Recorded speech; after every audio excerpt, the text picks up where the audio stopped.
Baik, dari depan ini kami ucapkan shalom, selamat sore bagi kita semuanya. Senang sekali pada sore hari ini kita bisa mengadakan satu acara yang sederhana tetapi memiliki makna yang sangat dalam, karena acara seperti ini adalah satu momen di mana kita selalu bersyukur kepada Tuhan, diberi kesempatan kita bisa bertemu. Itu adalah sebuah kesempatan yang harus disyukuri. Terima kasih kepada semua yang berpartisipasi untuk terlaksananya kegiatan di sore hari ini. Dan kami sebagai gembala jemaat 2 tahun sudah kami melayani di Jemaat Kembang Pratama ini. Banyak suka duka dan banyak hal juga yang kami syukuri atas kebaikan dari semua anggota Jemaat Kembang Pratama kepada kami keluarga Pendeta R. Pasaribu.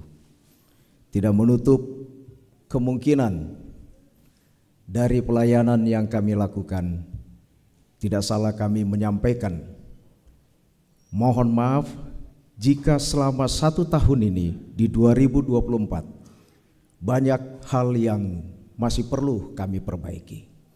Dan bukalah hati selapang-lapangnya untuk menerima, menyambut permohonan maaf kami jika ada hal yang tidak berkenan kepada Bapak Ibu sekalian. Saudara-saudara yang dikasihi oleh Tuhan, saya ambil renungan singkat dari Mazmur pasal yang ke-90 ayat yang ke-12. Firman Tuhan berbunyi demikian, ajarlah kami menghitung hari-hari kami sedemikian, hingga kami beroleh hati yang bijaksana. Saya coba ambil judulnya, mengakhiri dengan syukur, memulai dengan iman. Secara alkitabiah, kita mengakhiri satu hari itu dihitung dari matahari terbenam sampai matahari terbenam. Dan kalau nanti kita sudah memasuki tahun 2025, kita tidak tahu apa yang akan terjadi di tahun 2025. Kalau kita mau menghitung hari-hari kita mungkin akan bertanya kepada diri kita masing-masing. Saudara-saudaraku, jika kita menghitung hari-hari kita, apakah yang terjadi sepanjang 1 tahun yang kita akan akhiri 2024 ini? Bayangkan hidup seorang seperti seorang pelaut yang mengarungi samudra. Setiap hari perjalanan, ia selalu memeriksa peta di mana dia harus mengarahkan jarum kompasnya ke arah yang dia inginkan dan memastikan kapal itu siap untuk perjalanan berikutnya. Jika ia mengabaikan evaluasi, saudara, apa yang terjadi kepada kapal tersebut? Dikatakan ia berisiko tersesat atau kehilangan kapal di tengah badai. Demikian pula kita perlu menutup tahun ini dengan refleksi, ada syukur dan perencanaan yang bijaksana. Sebagai aplikasi di dalam kehidupan ini, saudara-saudara, tutup tahun ini bukan dengan keluh kesah atau penyesalan, tetapi dengan hati yang mau belajar dari masa lalu dan memperbaiki diri untuk tahun yang baru. Apa itu refleksi? Refleksi atas refleksi atas tahun yang telah berlalu. Saya ingin kita coba bersama-sama kembali. Yang pertama adalah menghitung berkat Tuhan. Menghitung berkat Tuhan sepanjang 1 tahun di 2024 ini. Begitu banyak yang kita terima. Kalau Ibu Ani Simanjuntak tadi bersaksi, dia sampaikan rasa syukur dan terima kasihnya kepada Tuhan. Kita juga berharap seperti itu. Sekalipun apa yang terjadi dalam hidup kita yang tidak kita inginkan dan mungkin itu akan terjadi, maka itu harus kita katakan kehendak Tuhan yang jadi. Itu sebabnya dikatakan ada seorang pria yang selalu mencatat pengeluarannya tetapi tidak pernah mencatat pendapatannya. Akhirnya ia merasa hidupnya penuh kekurangan. Meskipun mungkin sebenarnya ia cukup kaya. Kenapa?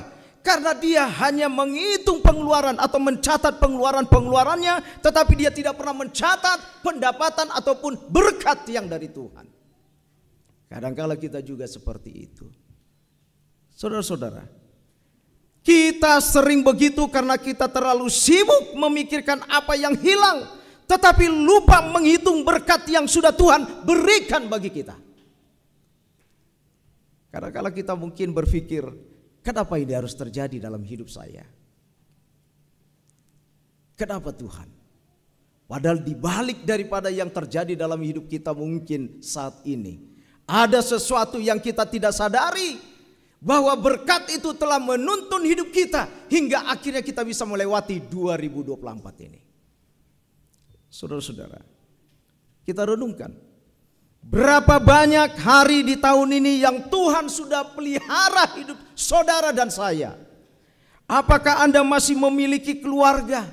Apakah saudara masih memiliki pekerjaan? Atau bahkan saudara masih memiliki nafas pada hari ini? Yang harus kita syukuri. Semua itu adalah bukti dikatakan kebaikan Tuhan. Saudaraku, kita akan memasuki tahun 2025. Latih diri untuk setiap hari mencatat satu hal yang Anda syukuri setiap hari. Latih diri untuk selalu mencatat rasa syukur kita.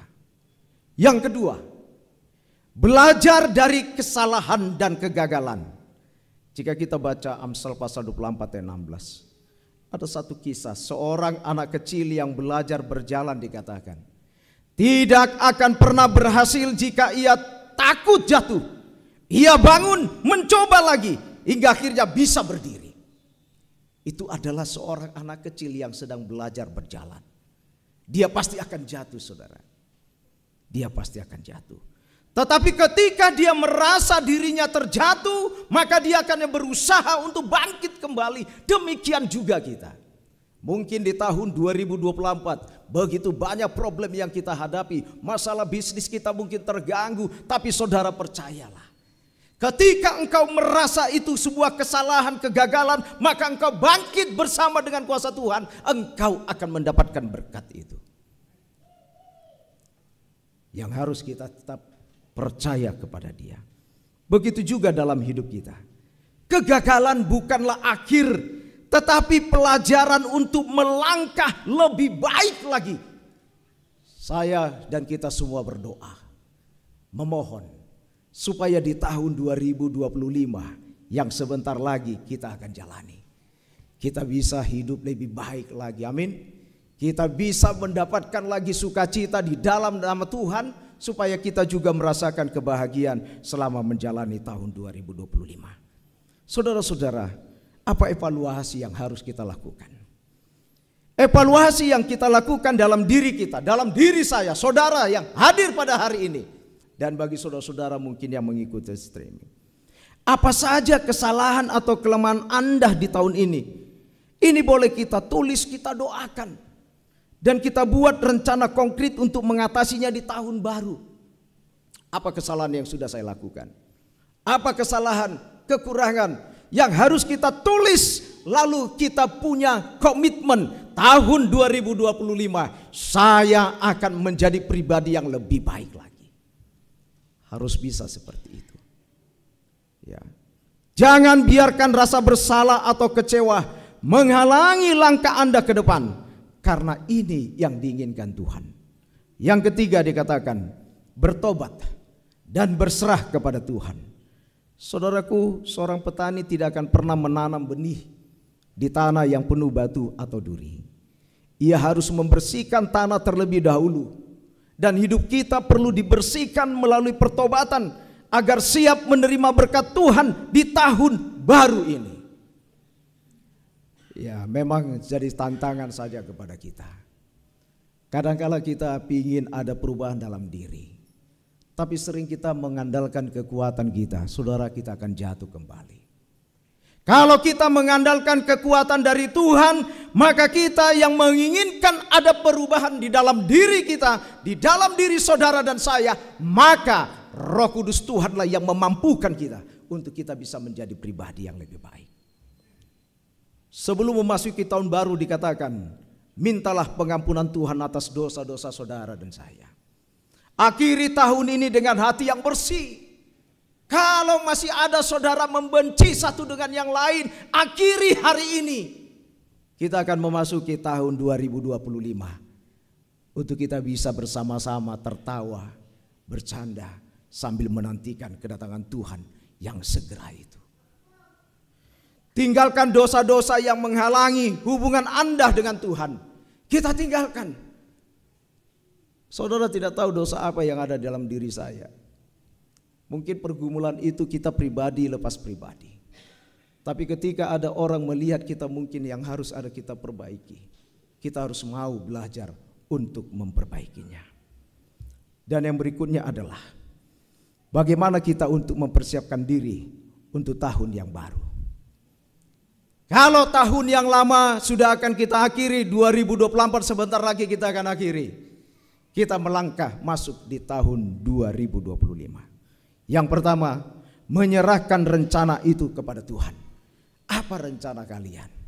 Orang-orang muda kami, apa rencanamu? Sampaikan kepada Tuhan.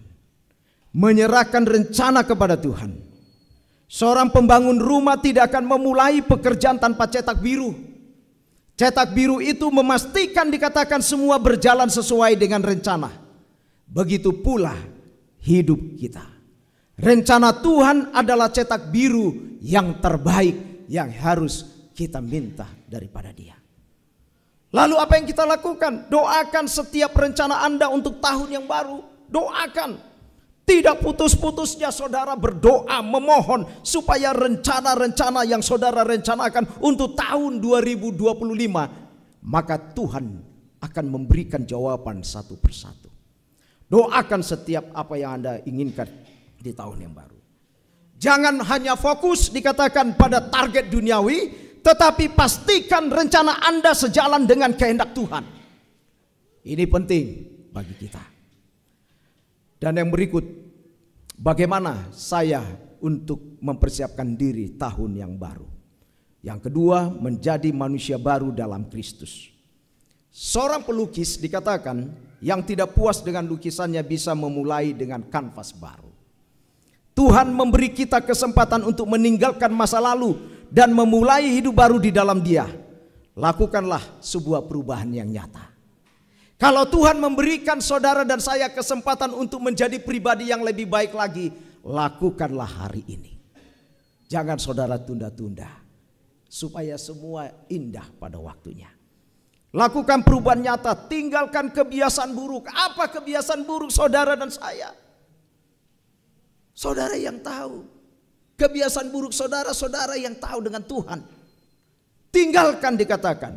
Lalu perbaiki hubungan yang rusak. Hubungan apa yang rusak? Hubungan saya dengan istri kah? Atau saya dengan anak-anak saya yang mungkin tidak harmonis selama 2024. Maka saya harus berani memperbaiki. Caranya bagaimana? Saya datang sujud menyembah kepada Dia. Tuhan yang memampukan. Ya ini saudara-saudara. Saya ingin juga jemaat ini tahun 2025 akan memperbaiki hubungan yang lebih baik lagi ke depan. Hilangkan prasangka, hilangkan praduga. Semua harus kita belajar untuk kembali menerima apa adanya dari seorang yang memiliki kelemahan dan kekurangan. Tidak ada di antara kita seorang yang Superman, seorang yang sempurna, seorang yang benar-benar dia tidak melakukan sebuah kesalahan. Tapi kita semua adalah orang-orang yang benar-benar memiliki kelebihan dan kekurangan. Kalau kita mau menerima seseorang itu dengan apa adanya, maka indahlah persekutuan itu. Itulah yang diinginkan Tuhan bagi kita untuk menyongsong tahun 2025. Yang ketiga, mengutamakan Tuhan dalam segala hal.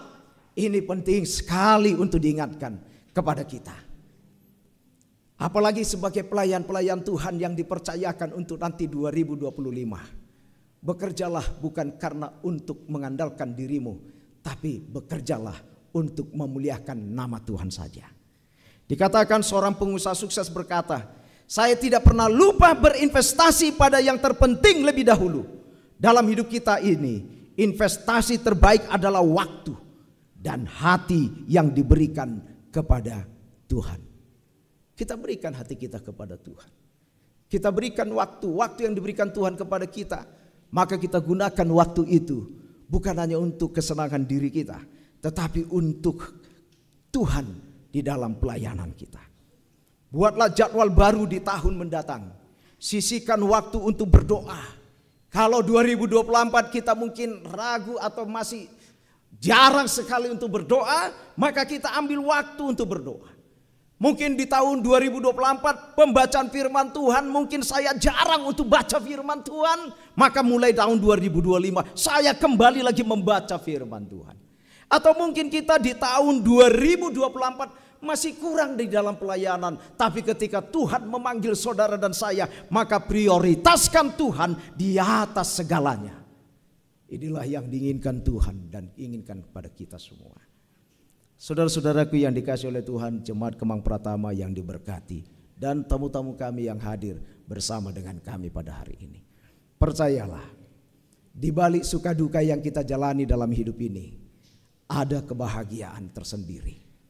Di saat kita mungkin nanti belum mengetahui bagaimana jelas dalam perjalanan hidup kita ke depan, tapi percaya, ketika kita tetap setia, meninggalkan segala sesuatu kekurangan yang dimana Tuhan tidak inginkan, maka kita akan bisa bersama-sama dengan Dia.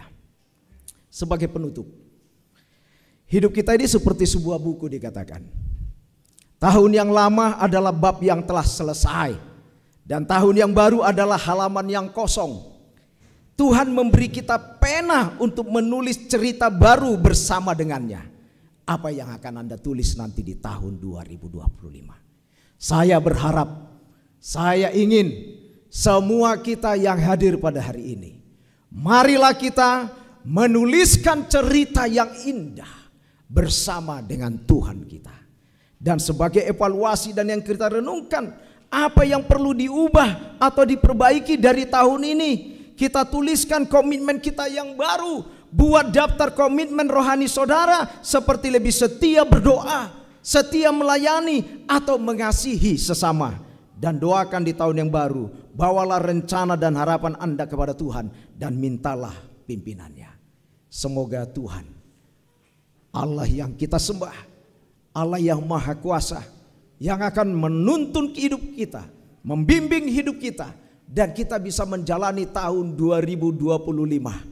Semoga Tuhan yang memampukan kita. Ada pepatah mengatakan, bukan perpisahan yang kusesali, tapi pertemuan yang kutangisi. Mungkin terbalik, tetapi kita tinggalkan 2024 dengan suka dukanya. Kita akan memasuki 2025 dengan suka duka yang belum kita ketahui. Kiranya Tuhan yang memberkati kita. Amin.